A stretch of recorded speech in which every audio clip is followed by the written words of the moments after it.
Lecture series में 9th class chemistry 2019 के पास papers में क्वेश्चन नंबर 20 का पार्ट बी जो कि सेक्शन सी है उसका एक न्यूमेरिकल है जो कि फ्राडे लॉ से आया हुआ है।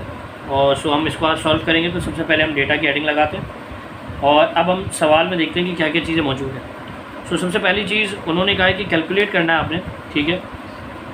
क्या कैलकुलेट करना है अब वो देखते हैं हम, ठीक है। कैलकुलेट यहाँ पे जो करना है वो अमाउंट ऑफ सिल्वर, ठीक है, ये यहाँ पे मेंशन है अमाउंट ऑफ सिल्वर, ठीक है। तो कैलकुलेट आपने क्या करना है, कैलकुलेट करनी है अमाउंट ऑफ सिल्वर। आगे डेटा में पूछ रहा है यानी आपने W वेट जो है वो फाइंड आउट करना है। 10 एम्पेयर ऑफ करंट, यानी जो करंट है वो यहाँ पे कितना था 10 एम्पेयर। सो हमने A लिखा और A लिखकर आगे लिखा कि 10 ampere, right, of current. A means current होता है, तो जो कि पास हो रहा है 50 मिनट के लिए एक सोल्यूशन सिल्वर नाइट्रेट से। सो टाइम हमारे पास जो T है वो है 50 मिनट। अब एक बात याद रखिएगा कि हम हमेशा SI यूनिट में उसको कन्वर्ट करते हैं। तो हम कभी भी जब न्यूमेरिकल सॉल्व करते हैं तो हमें टाइम हमेशा सेकंड्स में चाहिए होता है।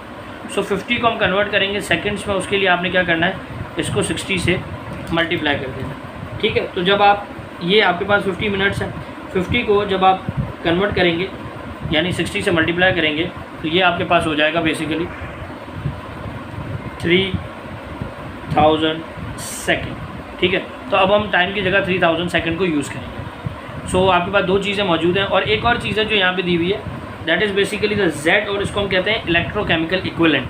तो Z की वैल्यू आपको हमेशा सवाल में दे दी जाएगी जो कि हमने यहाँ पर लिख ली। अब हमने क्या करना है, अब हमने सोल्यूशन की हेडिंग लगानी है और इसका फॉर्मूला लगाना है जो कि फ्राडे लॉ का। तो फ्राडे लॉ का फॉर्मूला बहुत ज़बरदस्त था, उन्होंने दिया हुआ था W=ZAT,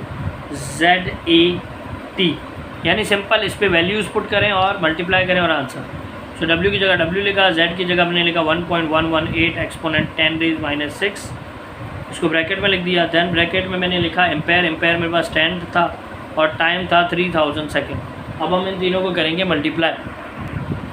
सो जब हम इन तीन वैल्यूज़ को मल्टीप्लाई करेंगे तो हमारे पास जो आंसर आएगा दैट इज़ 0.0335 kg, राइट।